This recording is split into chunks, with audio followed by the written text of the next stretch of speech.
everyone, Finn here.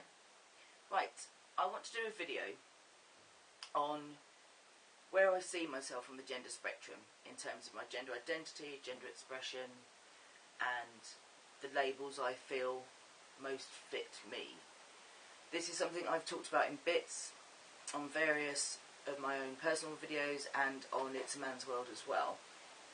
It's something I've very much been working out through kind of the process of social transition, and something I'm quite interested to see how it evolves through medical transition as well. So I wanted to get it all done in one video so that I can keep revisiting it throughout my transition and just see how it all happens, see how it all evolves. Right, okay, so when I very first started vlogging on YouTube, I was very proud of the fact that my gender narrative was not strictly like the norm. The reason I was proud of that is because for a long time, growing up, there wasn't that much information for me on transgender issues, transsexuality. It was just the era, because I'm older, there was just nothing around. But whenever I did hear anything, it was always a very strict gender narrative. A person trapped in the wrong body, they'd known all their lives, it was very clear cut for them. That never fitted how I felt, it never fitted my story. And it wasn't until the transgender light bulb came on in 2011 and I started to do some real research that I realised there's no such thing as being trans enough. There are a massive amount of ways to express your gender expression, your gender identity. There's people that have hormones and surgery, people that have all of the above, people have none of the above. There's just such a vast spectrum out there, and I never knew. So thank goodness for YouTube in opening my eyes, because I finally realised that I was trans and that not everybody's narrative is the same. And this is what led me to vlog on YouTube, because I wanted to put my narrative out there and just kind of add to the gender narrative that was already existing, and just show the diversity really. But I found that what's kind of happened over the last 14-15 months living as male is I've kind of lost that difference about myself, and I've been kind of slotting into the more general gender narrative, and that's not something I've done on purpose, but I think the desperation for me to want to be read as male kind of led me to kind of over-masculinise myself, kind of go with all the kind of like gender norms and gender stereotypes, just so I could give all the right signals to be read as male. And also the process of going through a GIC, and seeing the local psychiatrist and gender identity clinic, I felt a pressure to kind of present a certain way in order to get treatment. Now the Laurels have been very accepting of everything I've ever said, and it hasn't been an issue. But there's still that underlying feeling that if I don't say the right thing, I'm not going to get the treatment I need. So it's not like I lied to them, but I definitely did overemphasise the times where I felt 100% male and kind of glossed over the kind of more grey areas I've felt in my life. And this hasn't felt right to me at all, to do this. And throughout my time on YouTube, I've been learning so much through doing some complex topics on It's a Man's World. I've been learning so much as well there, and I realise how strongly my gender expression especially does not fit the gender narrative, and I like that, and I'm quite proud of that. And so now that I'm on hormones, that I've been given the go-ahead, I don't feel that pressure now to have to be a certain way. And because now I'll be changing so that I appear outwardly male as I really am, and that people consistently read me as male, I won't have to try so hard to prove to them I am male. I can just be me. So I'm really looking forward now to this period of my life where I can just be me. So yeah, if I kind of go back and talk about how my gender expression's been up until I came out, and then through coming out, and where I see myself now. Before coming out, I should say actually that I've been kind of reading around gender identity and gender expression, and they kind of say about them being two different things, and the definition of the two is this. that gender identity is one's psychological sense of self, a person's sense of being male, female or other gendered, and the gender to which they belong. So your gender identity is how you just feel naturally inside, and then your gender expression is your communication of gender. So how you express your gender either in a masculine way or a feminine way, an androgynous way. You know, this applies to cis people as well. There are plenty of cis men out there that are very feminine in their ways. Doesn't necessarily mean that they're gay. A lot of straight cis men. I know a couple of cis men who are straight, and yet their behaviour is almost kind of, well, is very, very feminine. And also women who identify as straight and as women can have very masculine traits. So your gender identity is the gender you identify yourself as. Your expression is how you kind of like put yourself across to others.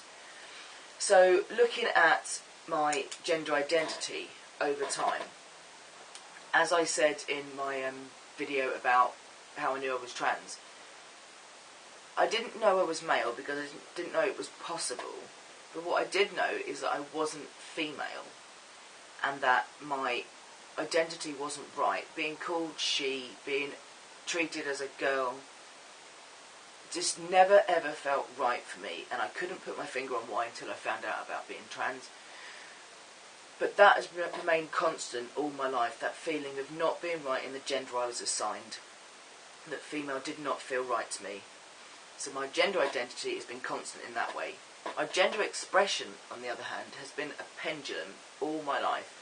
I've gone from very kind of tomboy phases, more androgynous phases, then I've gone kind of tried to dress more female. My behaviour's been the same as well. Sometimes I've been very overly masculine, and other times I've been very kind of like flamboyant and kind of theatrical. And that's kind of swayed back and forward over the years, especially in my dress sense. But I found that what's happened as I've got older, it started to go from kind of swinging back and forwards to more swinging towards the male side in how I express myself. In terms of my dress, since 2005, before 2005, you know, I'd have long hair sometimes and short hair sometimes, and I'd dress in a very masculine way sometimes, and then I'd try out some more female styles and other times. But then from 2005 onwards, I've leant far heavier towards the kind of male side. Coming out as gay helped, because I felt then I could be accepted for dressing as a man, and it wasn't such a stigma as kind of being a very masculine straight woman. You know, it did help me. So my hair got shorter from 2005 and kept getting shorter, and my dress sense got much more male over time, leading up to where I am now. And that felt much more comfortable in terms of my gender expression. It felt, and still does obviously, felt much more natural to express myself through my dress and my hair in a very masculine way. But that didn't feel completely right. There was something still not right about how I was being, and I realise now it's because I was seen as a butch woman and as a butch lesbian, but that didn't really feel right. And then in 2011, when I discovered about everything trans, I realised that my identity is actually male, and always has been.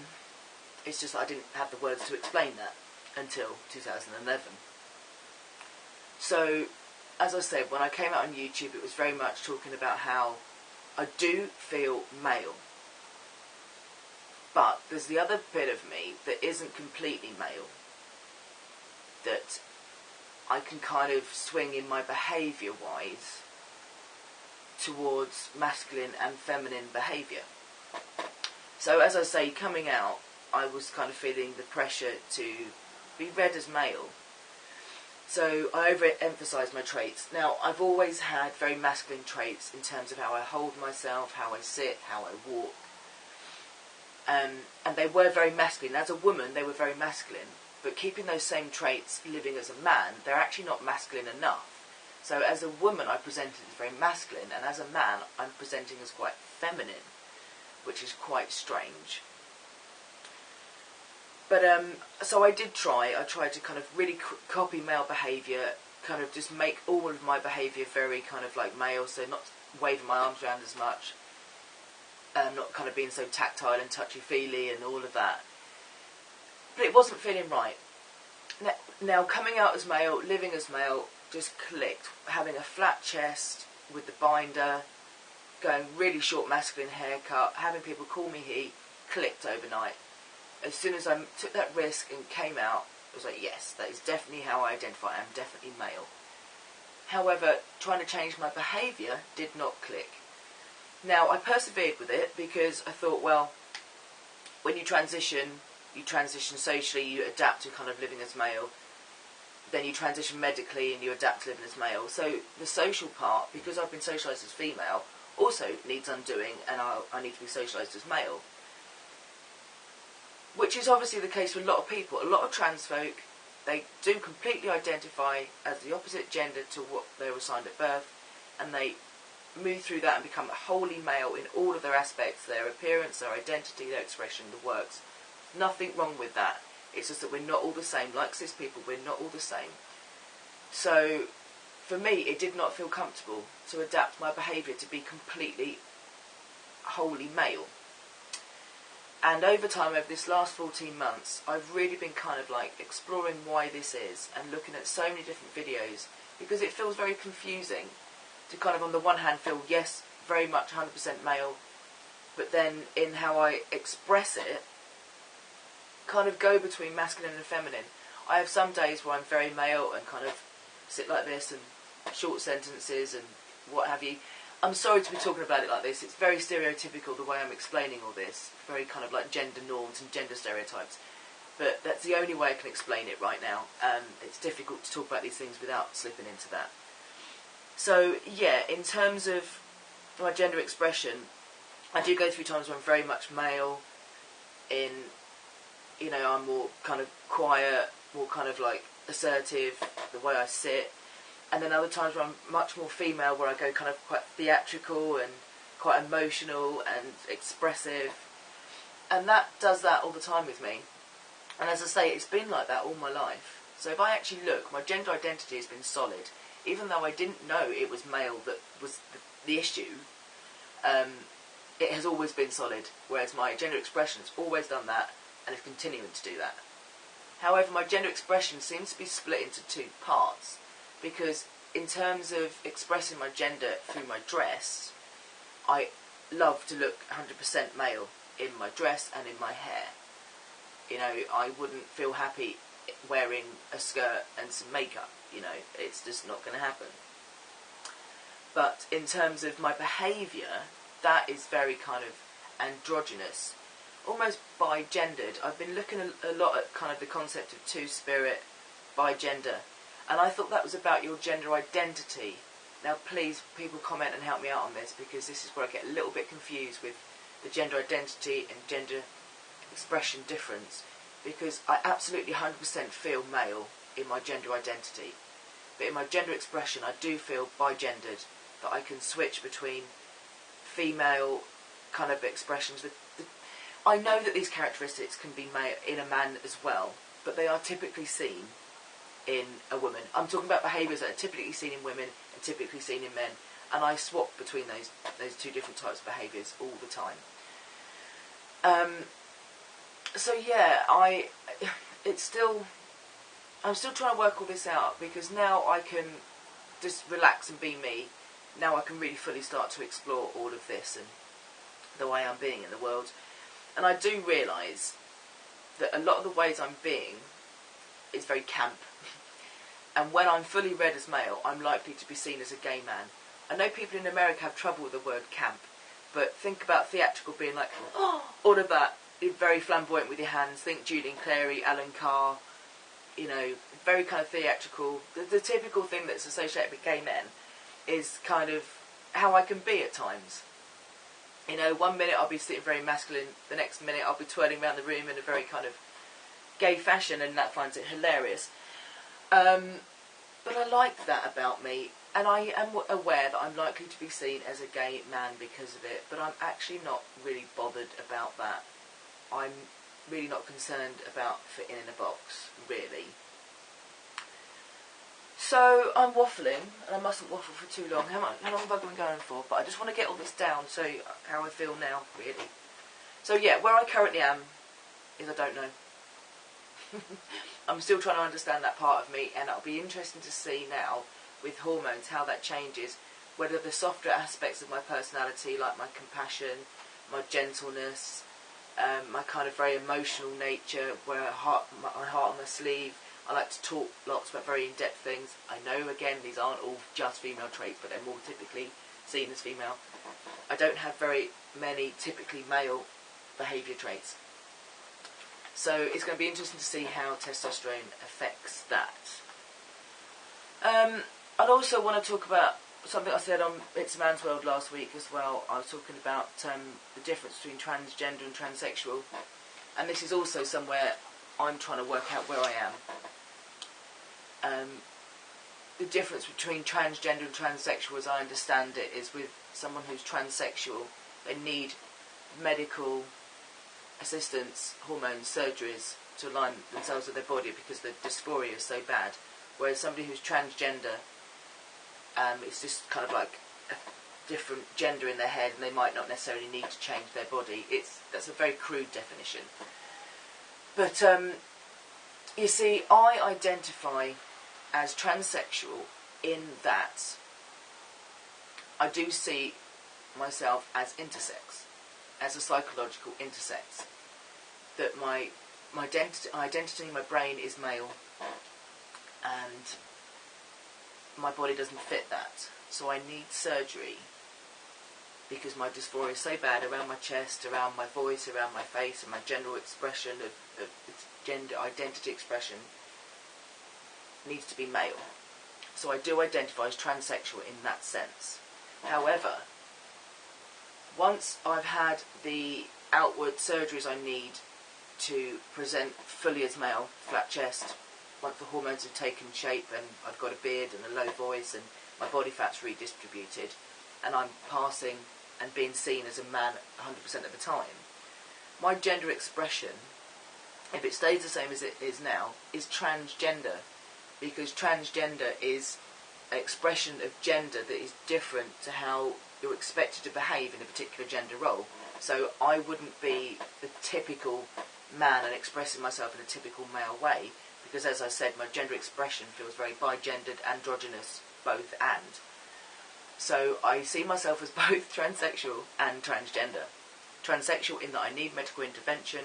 There's no way, even in a culture where I was accepted fully as male, looking like this, that I would feel comfortable. My body is still uncomfortable to me and needs changing. There's no way around that.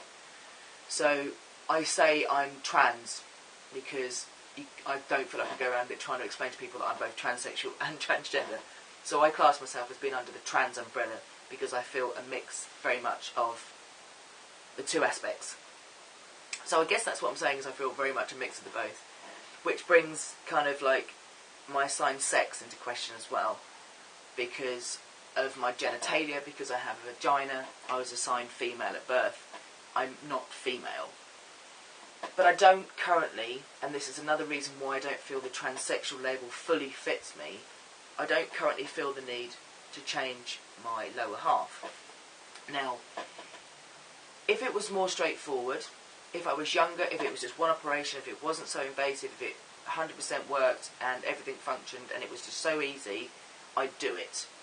I would have a phalloplasty in a flash. I'd love a penis, absolutely. I've got a pack and play device, and standing to pee, packing and having sex with my prosthetic feels comfortable and natural to me. It's just basically I do not feel dysphoric enough to go ahead with the surgery. Now, I'm so dysphoric about my chest, just no way, no matter what happens, I've got to have chop surgery, so... But it's not the same for my lower half. And at the moment, because my sex drive is up because of the testosterone, all my lower dysphoria has disappeared. I'm able to see past it and just enjoy sex with Nat any way possible. In fact, at the moment, I'm kind of seeing my lower half as no gender whatsoever. You know, like the Ken dolls and the Cindy dolls, the kids' dolls that are completely cut off at the crotch. I kind of see myself like that at the moment when I look down there. I just see completely non-gendered whatsoever. And I'm fine with that at the moment. But again, over time, it'd be interesting to see how that kind of transpires as well. So yeah, very much a mix, aren't I, at the moment, in terms of where I am on this spectrum. I don't know. I just now feel like I can finally be free to start really exploring this and finding my authentic self in where I fit. I don't have to be a certain way. I don't have to prove I'm a man. I can just be the man I was always supposed to be. This is my time now to find where I am in all that.